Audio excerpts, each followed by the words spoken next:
Going to be a problem sound-wise?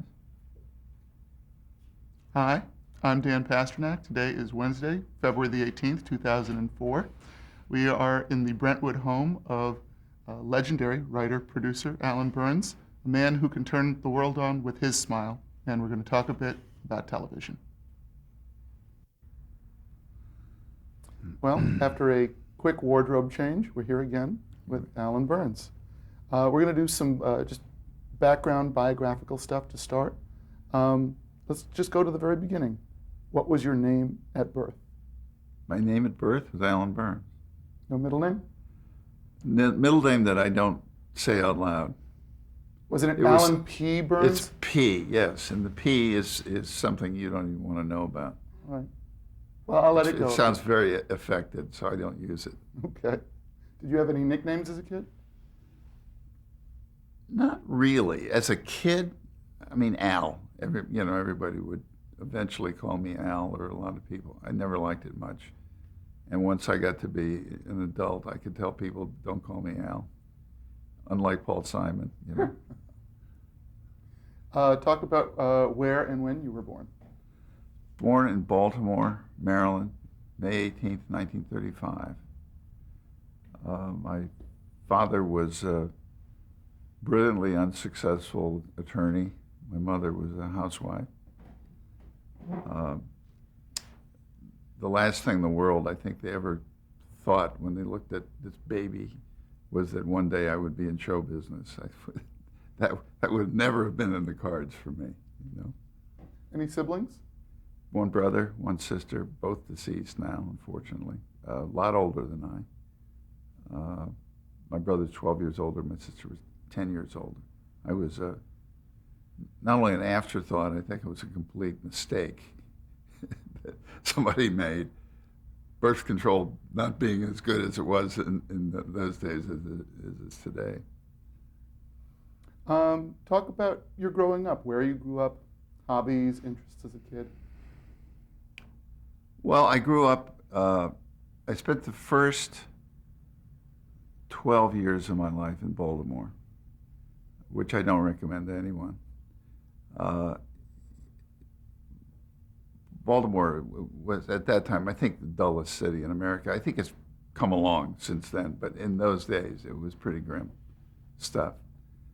I did the usual stuff as a kid, went to, the neighborhood elementary school or grammar school. And then when I was 9 years old, my dad died. He had been a soldier in World War I and had been gassed in the Battle of the Argonne Forest. He was among a bunch of troops that were gassed, some of whom died. He did not die, but his health was impaired for the rest of his life because of that. He went away to war, this strapping guy, 6 feet tall, strapping man, came back looking gaunt and frail, and was that way as long as I can remember. He was a very frail, sickly man. Finally, his parents and he were Christian Scientists. They didn't believe in organized medicine, doctors and all that kind of stuff. And I've always thought that was the reason for his death, that he never was properly taken care of. And he developed pneumonia when I was about 9 and died of it. We were not at all well off because my father was an attorney who represented a lot of people who could not or did not pay him. And he was not one who would ever go after people for payment. He was a liberal, very liberal attorney. And so consequently, when he died, we had very little. My mother, who had not worked since she was, I think she was 19 when she had worked last as a secretary, had to go back to work. There was no choice other than to do that. I had an uncle, my aunt's husband, who was very wealthy, and he decided that in order when my mother had to go to work. She wasn't going to be able to just leave me at home. So I was shipped off at age 12. No, excuse me, at age 9. I was shipped off to military school near Baltimore, a very strict West Point kind of ramrod straight, gray uniforms kind of military school, which was really kind of a throwback to, it was almost Oliver Twistian. It was run by it was an Episcopal school, and my uncle footed the bill for the 3 years that I was there at that school. Hated it with a passion. Of course, 9 years old, wearing a uniform, all that kind of stuff, being away for the first time from my family, my mother, and my brother was at Annapolis and eventually became a naval officer. My sister married, and so, my mother was pretty much alone. But I was terribly homesick, and I used to try from time to time. I would attempt to run away and get caught and brought back. It was a really tough school. They believed in corporal punishment. They made no bones about it. If you did something that was worthy of punishment, the headmaster of the school, who was this old Scottish guy, English-Scottish guy named Lewis Lambourne, never forget this guy.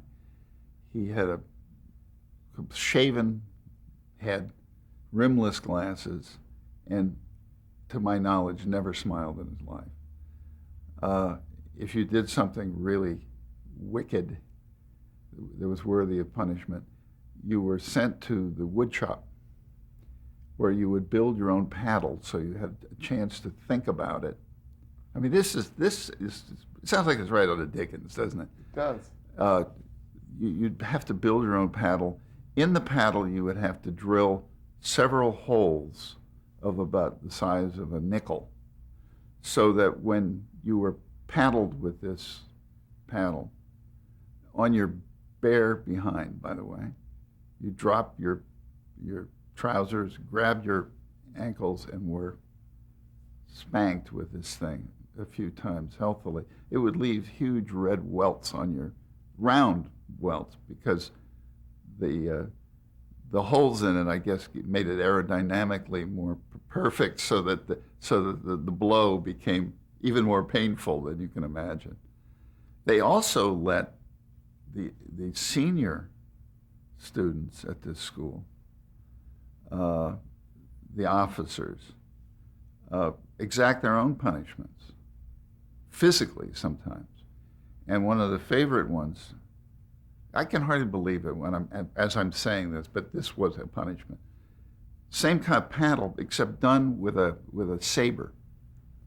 The officers had sabers, swords, and for punishment, you would again drop your pants, bend over.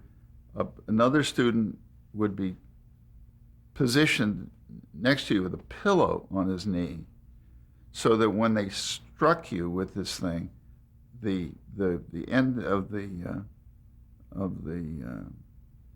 saber would hit the pillow, and it would vibrate, and it would vibrate into your skin, and so you would end up with these great welts that would last literally months even. You'd still see the remnants of these things. This was a tough school. And this was 3 years. I went there for 3 years. I began, as I think you can get to like anything. Eventually, I got to like the school. It was beautiful, out in the hill country near Baltimore, a lot of horses. I can remember, they made you ride horses. You had to learn to ride. I can remember being just terrified of those horses, and was thrown once and dragged with my foot in the stirrup, dragged a little ways where my head was bouncing along. Another time the horse ran away with me and just started through a woods and started doing leaps and all this kind of stuff, and I was hanging on for dear life, just trying not to fall off. Uh, it was there was nothing pleasant about the first, say, let's say, 6 months at that school. You learn not to do things that would get yourself paddled. You learn, eventually you learn to ride well enough that, although I still hate horses. I look at a horse today and I get on if I have to go on a vacation or something, get on a horse. I would rather get on a leopard than on a horse because of the memories it brings back. So after 3 years of this, where do you 3 years of this, I actually won a competitive scholarship at that school. It was a very expensive school to go to.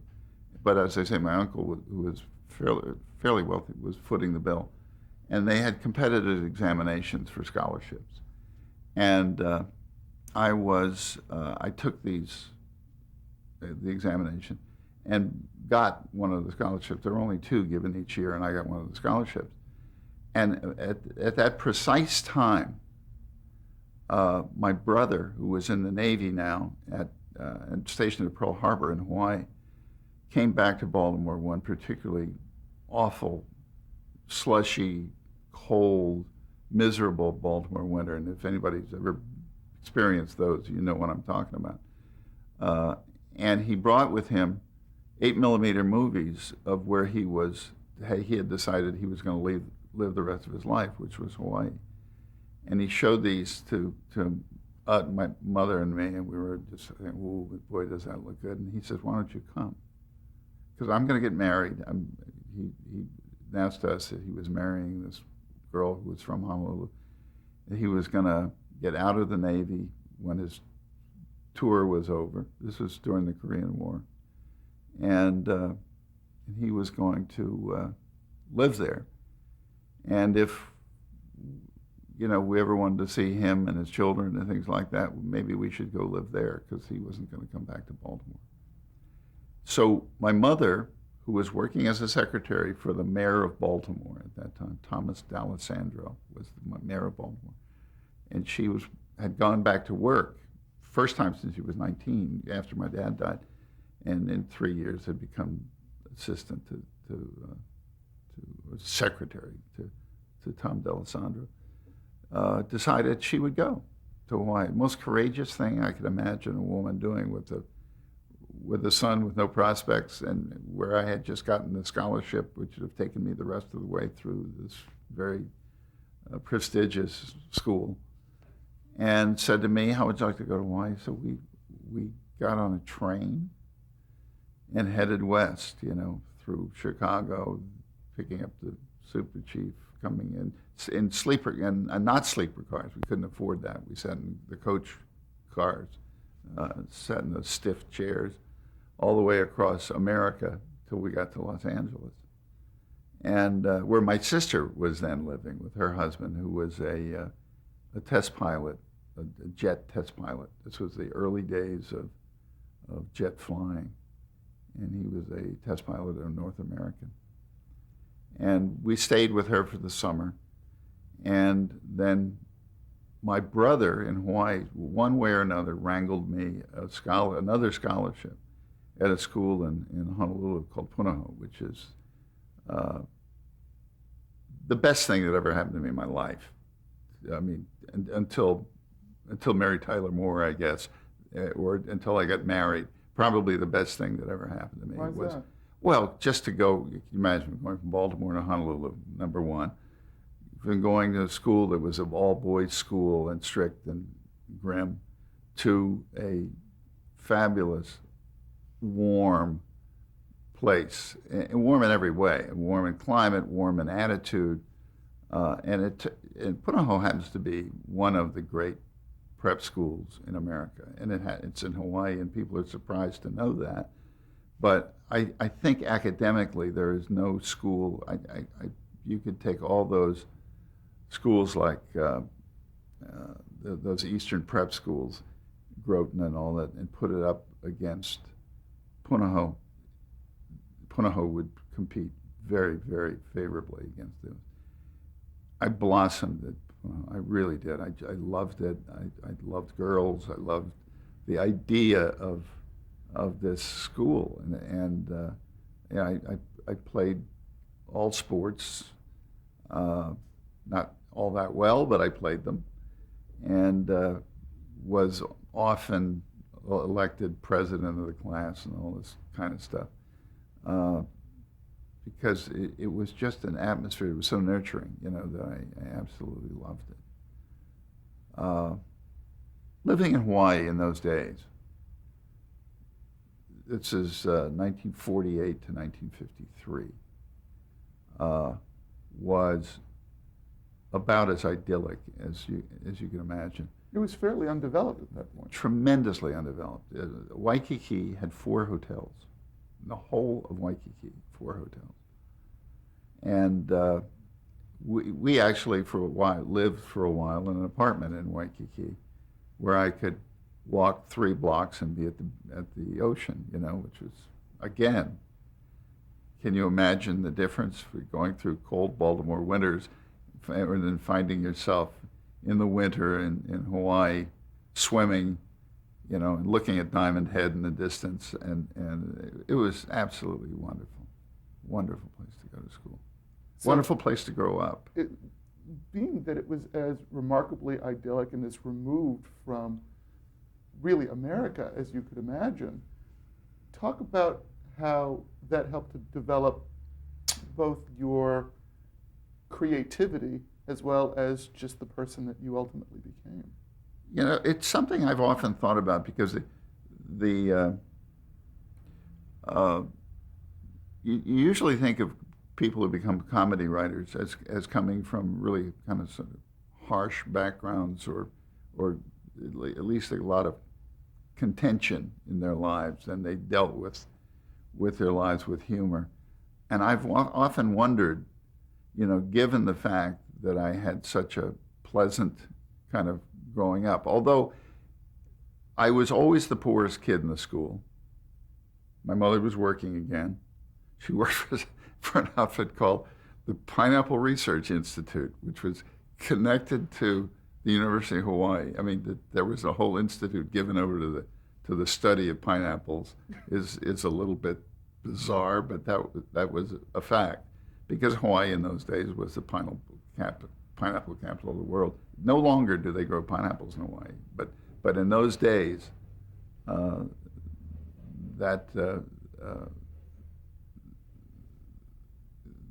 was the way it was. But I always felt, I guess, like I had to make up for something. That I didn't have the money that the other kids. It's a pretty rich school that I went to. Missionary, the sons and daughters of missionary families, and these old society families and stuff like that. Although, as it's changed, I mean, this school was founded in 1841 by missionaries. Was the oldest private school west of the Rocky Mountains, and but it happened to be in Hawaii. I don't quite know what turned me on to the idea of comedy. I do know that while I was in high school, I wrote, along with other people, some of the variety shows that they would do for various school functions.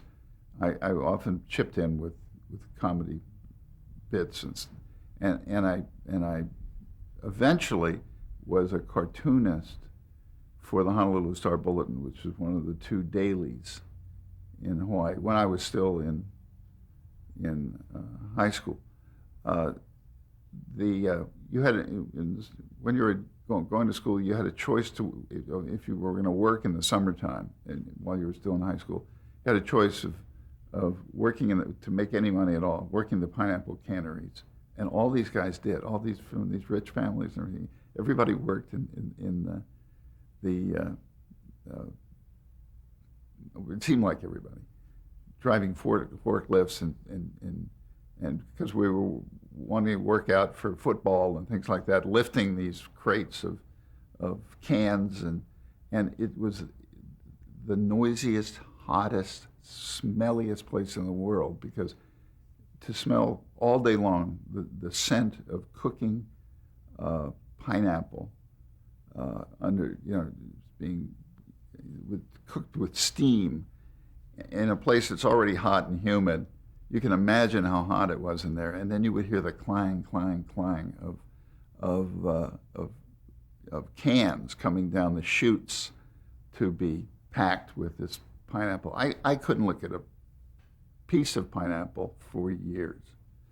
I did that for one summer, and that was enough. So the next summer, I wrangled this job as a cartoonist for the Star Bulletin, and I had a cartoon in 3 days a week. And I got about the same kind of money doing that I could have working at hard labor at the Dole Pineapple Cannery. Now, talk about some of the things that influenced you, because, okay, so now you're writing for variety shows in school, you're working as a cartoonist. What had sort of filtered through your transom at this point? What kind of comedy and entertainment, be it movies or radio, or even television, were you aware of at this point in your life? It was mostly movies, because Hawaii really didn't have television until 1952. I graduated from high school in 1953, so there was no television there, and you went to the movies, and I loved the movies. I spent a tremendous amount of time at the movies. It was just magic to me.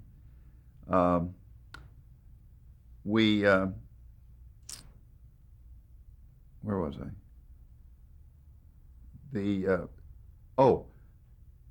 A friend of mine got the first television set. You always hear about this. The first neighbor or something who got this black and white television, and it would be on mostly with a test pattern, and we'd come over at 6 o'clock at night, and it would still have the test pattern on it, and we'd wait and we'd see these old grainy black and white shows. I remember Martin Kane, Private Eye, among others, which was an old, terrible, grainy, black and white, poorly shot, poorly edited dramas, half-hour dramas, Martin Kane. And there was something with Mark Stevens, I remember. I've forgotten the name of it. And some bad black and white cartoons, and of course Lucy. Just beginning to get the first of that stuff. But I really, television was literally the furthest thing from my mind. And I was a pretty good artist, and I had been a cartoonist, and I drew well, and I painted well, and I did things like that. The counselor at the high school decided when I was going to college that I should go to architecture school. And so I applied to and got into the University of Oregon, which has a very good architecture department. And I thought that's what I wanted, but it wasn't really. I kind of got forced into it. And I think I was pointed in that direction because architecture was a really respectable job, a respectable profession for a young man to aspire to, law, medicine. One of those things, and architecture was one of them. If I'd ever said that I wanted to write for a career, they would have, sent me to a psychiatrist, I think. But I packed up and went off, got into the University of Oregon and went up there. And how did that go? It's very different, Oregon, from Hawaii. Rain all the time, or most of the time. Quite a different atmosphere.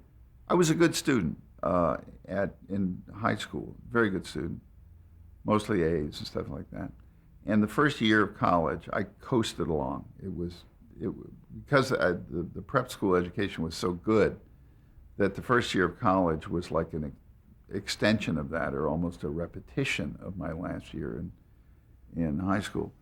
except that I was finding I was having a tremendous amount of trouble with math, which I always have. I just, I cannot not wrap my mind around math. It doesn't work for me. And physics and things like that, which become important if you want to be an architect. There's a certain amount of that has to be.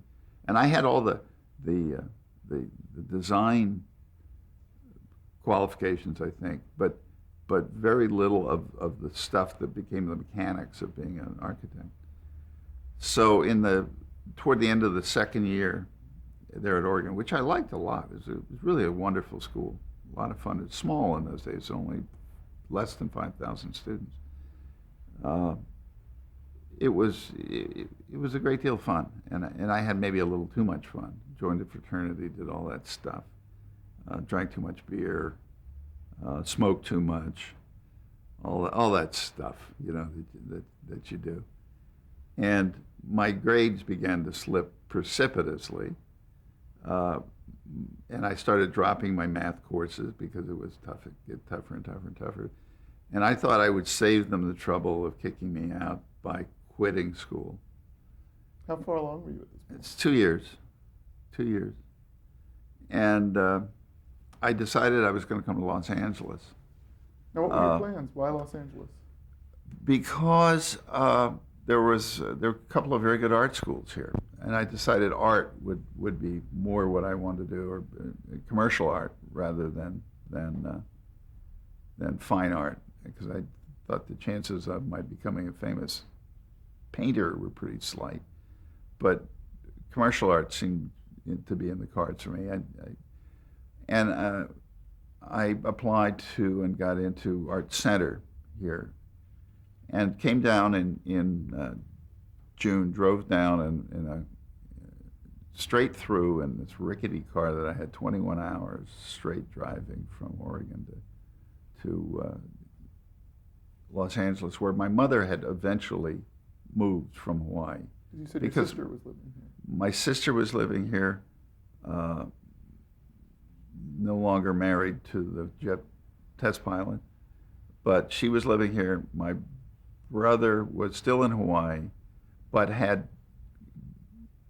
during the Korean War, had to go back in as a reserve officer then, had to go back in. He was stationed in San Diego. So my mother decided to move here. And so I came down and went to, and lived with my sister and her husband, her second husband, and was trying to figure out what I was going to do to make ends meet until, this was in June, until September or October, when the school year was going to start at Art Center. And I couldn't find anything very easily. I was, looking at all the ads, looking for advertising agencies. Went to a couple of employment agencies. Is there some kind of part-time work, even almost apprentice kind of things that I could do while I was waiting to get into art school? Couldn't find a thing, and my brother-in-law was getting a little irritated. I was living off of them, and he worked in the motion picture business as a sound recorder, and was on the sets all the time. And one day he came home and he said, I see these kids running around at the studios and things like that, wearing uniforms, and they're ushering and being pages and ushers at the various networks. And maybe you should go and just, it would be a job to get you through the summer. And so I went to NBC and applied for a job, just lying my head off that I wanted to be in television. That Allan, was my, yes. Forgive me, I'm sorry. I think we need to break. Finish.